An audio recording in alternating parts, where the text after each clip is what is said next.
party where he is going to see thousands of millions of pensioners dragged into income tax, many of them for the first time. We were prepared to stand up and say that we would not do that. But, Madam Deputy Speaker, the party... how could I not give that?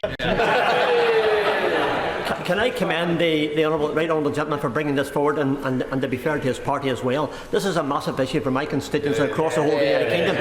Quite simply, and I say with respect to the Labour Party on the far side, this does not conform with any of the Labour Party policies that I know of the past. I think all my pensioners who have contacted me say they are concerned simply because, first of all, the threshold is too low. The pension credit will take 9 weeks to process, even if they get to all of the 28% eligible people in Northern Ireland, and also the £400 that Labour government has approved, which will not come to spring of next year. 3 reasons why this policy today, this motion today, has to be supported. The honourable gentleman is, of course, entirely right, as always, and I completely agree with every word that he has just said. So, Madam Deputy Speaker, we are the party of the triple lock. We were the party of the triple lock plus. We were the party that has raised the state pension by £3,700 since 2010, and we are the party that has seen 200,000 fewer pensioners in absolute poverty since we came to office. That is now going to go into reverse. So can I, Madam Deputy Speaker, now rather more gently, rather more quietly, make an impassioned plea to those sitting opposite. Look to your conscience. These measures, you know in your heart, no, I will not give away. You know in your heart that these measures are wrong. You know in your heart that the party opposite has broken their promises, and that these measures are going to lead to untold hardship for millions of elderly and vulnerable people right up and down this country. You now have an opportunity to join with us and put a stop to it. The question is motion number 1 as on the order paper, and I call Dame Meg Hillier. Thank you, Madam Deputy Speaker. And before I start, I would like to thank the House for putting its confidence in me to chair the Treasury Select Committee for the term of this Parliament. I am the servant of this House, and I will question without fear or favour those who appear before us, and I look forward to engaging with the new members I have yet to get to know. I should also, before this debate, declare an interest in that my husband has been in receipt of the winter fuel allowance, but of course if the vote changes that today, he will no longer receive that. I should add, for his own vanity, the lower limit. But the decision we are asked to make today, Madam Deputy Speaker, is a difficult one. But sadly, it is not going to be the only difficult decision that faces this new Labour government. Before the last general election, I had the privilege of having chaired the Public Accounts Committee for this House for the last 9 years. And in that role, I saw all of the impacts on the public finances, current, past and future. And when people I hear my colleague, the Right Honourable Member for Leeds West and Pudsey, talk about the challenges ahead and the dire consequences, I would say, and you think it's that bad, I know it's a lot worse. We've heard of the Chuckle Brothers. I described us as the Misery Sisters, because when she said it was bad, I say it's going to be worse than that. And that is the reality, that the chickens are coming home to roost on the money and the spending of the previous government. So we saw a number of problems, which I laid out in my last annual report as chair of the Public Accounts Committee. Factually accurate, of course, information. The fact that the NHS capital budget was raided to pay for day-to-day expenses, but that the backlog of capital expenditure in the NHS was £10.2 billion in the year ending 2022. On that point, would she give... certainly can wait. As I served with her on the PAC, I warmly congratulate her on her election as chair of the TSC. The House has effectively made a very good choice. The Raleigh and Rochford Association of Voluntary Services, who I met with last Friday, were genuinely worried about this In a nutshell, their argument was, if people on very modest incomes are now frightened to heat, that could lead to illness by many of those people, who then will present themselves to hospital and increase the winter pressures on A&E. So by that method, it would be a false economy. The game isn't worth the candle. What does the right honourable lady, who I respect, say to that? Well, I thank the right honourable gentleman who I had the pleasure of serving with on the Public Accounts Committee, and an example of how this House works closely together, because I don't think most people would think we would agree on many issues. But on the Public Accounts Committee, we produced every report in tandem. But he will know that the pressures on the NHS are legion, that many of the same people who will be suffering this cut to their income, that we'll come on to some of the measures to ameliorate it in a moment, will also be the same people queuing and waiting for a hospital appointment. And I know too many pensioners who, if they can't afford it, don't get that hip replacement, but that many who are cashing in their savings where they have it in order to pay for a hip replacement so they can have a quality of life. That is not the NHS that I don't think he or I want to see in this country. And so we need to make choices. And one of those choices that this government is making is to make sure that we pull those waiting lists back. But I could digress into the NHS for a very long time, and if he will forgive me, I will move on.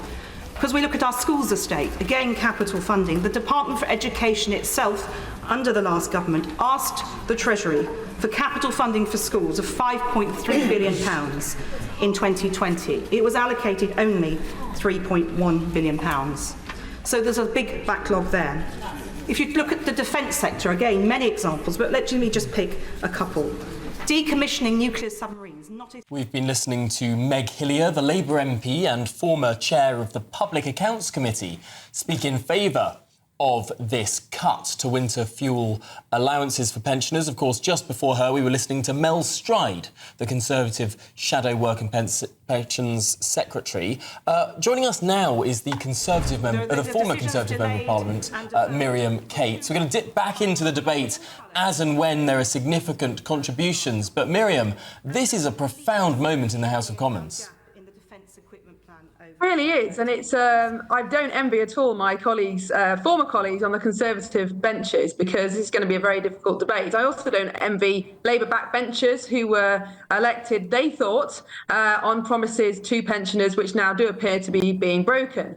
But having said that, I do think there's a lot missing from this debate about our ageing population and the fact that our spending on pensioners is completely unaffordable, and that is the root cause of why we do have these financial black holes. We're not the only Western country facing these issues.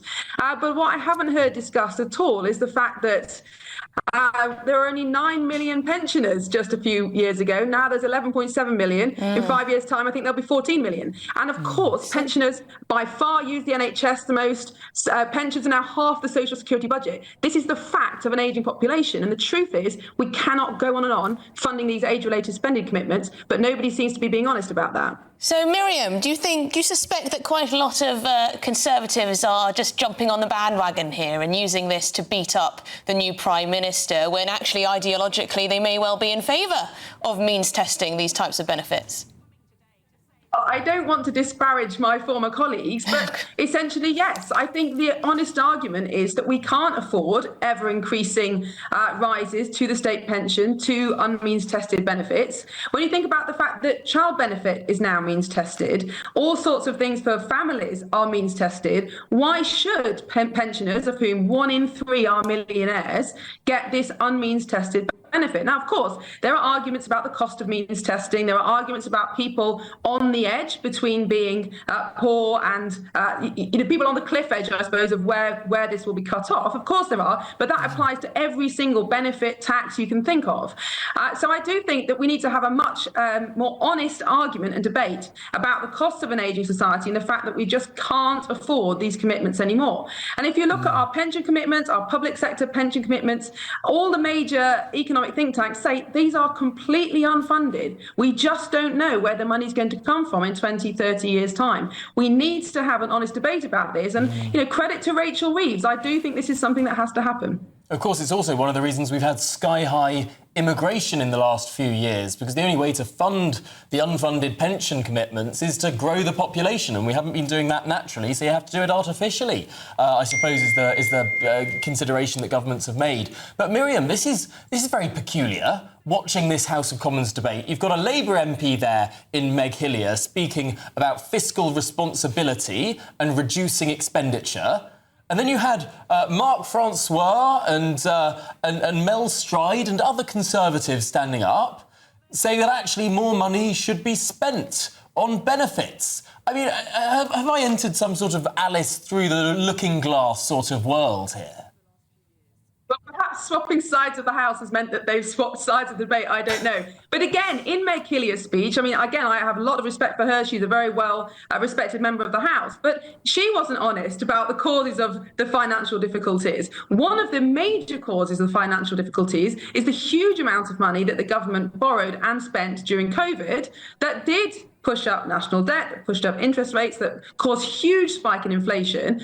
And that expenditure, the Labour Party in opposition called for more and more and more. They wanted longer lockdowns, they wanted longer furlough payments, they wanted more money given out to everybody they could think of. Had they had their way, the financial black hole, the interest rates, the inflation would have been much, much worse. Miriam, sorry to interrupt, but may I just pick you up on something you said before? Because you're arguing that perhaps this benefit should be means tested and that actually we need to have a debate about this. But how can the Labour Party reasonably argue that when there's so much money being spent elsewhere? I mean, you've got 8 billion on this GB Energy ID, you've got 9 billion on these public sector pay rises. They are making a decision to punish pensioners instead of reducing expenditure elsewhere. I mean, the money on climate change, the money on foreign aid, etc., etc. Yeah, I think that's a completely fair point. On their other spending commitments, they are, in my view, wasting money. And in all these spending commitments, they're doing things that they didn't even mention in their manifesto just 2 months ago. And I think that is where the problem lies, that they were not honest about what they were going to do. So, yes, of course, if you had to pick one group to take money away from and give it to someone else, you wouldn't pick pensioners. I completely concede that. But if you look at this as a standalone measure, laying the groundwork for the fact that we can't afford these commitments anymore, these age-related commitments, then I do think it's a valid measure in and of its own right. But yes, you're absolutely right. If the choice was increase train drivers' salaries for no increase in productivity or cut pensioners' fuel allowance, then of course you wouldn't choose what the Labour Party had chosen. But I think in a standalone measure, if you are looking to save money, I do think that's a valid choice. This is, of course, a fascinating sort of alliance network that we're seeing build up here. Earlier today, the Parliamentary Conservative Party staged a protest just outside Parliament on College Green that was attended by Green Party MPs and Reform MPs. I think some of the DUP were there as well. It seems that it's sort of everyone against Keir Starmer and Rachel Reeves at this moment in time. But of course, they've got a massive, massive majority. I mean, what the country thinks, potentially for the next 5 years, doesn't really matter. Well, potentially that's true. And I think if Starmer and Reeves hold their nerve, they will have a very, very strong mandate for the next 5 years. And of course, what went wrong, if you like, from a political point of view in the last Conservative government is that far too often the government did concede. So particularly Boris Johnson did give in to political pressure from backbenchers. Now, you could argue that's brilliant. That's how Parliament should work. Or you could argue that that means that the manifesto won't be delivered and it just looks like the Prime Minister's weak. Now, if Starmer and Reeves hold on, if they don't concede at all, if they do knock 30 MPs out of the whip or something like that, whatever they feel that they have to do, then I think they will have an iron grip for the next 5 years. Perhaps they're learning the lessons of Boris Johnson. Goodness, that's a very interesting thing to say, because there'll be many people who think that actually really irritating the powerful group that pensioners are, the grey vote, if you like, might weaken this government. But you're saying that actually, if they stick to what they're saying now, even though it wasn't in the manifesto, even though no one voted for it, it could strengthen Keir Starmer's hand. I suppose it might through discipline, but this could be a strong government for 5 years, but no longer, if then they're booted out at the next election. Well, absolutely, and certainly that will be the backbenchers' concerns, especially those fighting marginal seats, is that if these measures do go through, if they prove to be unpopular, if there are more measures where these came from, then they will be very, very worried about their seats. And so, of course, they will be putting pressure on the Prime Minister. But what I'm saying is, if he wants to avoid having this kind of fight every single time he introduces a new policy that may be not popular with the public, then showing an iron level of discipline now. I'm not saying that's right or wrong. I'm just saying that if he does do that, it will tighten his grip on power. But you see, this is the problem with politics in a democracy, is that you have this election every 5 years and you find out who wins, and whether or not you have the majority of the popular vote. He has now a majority in Parliament.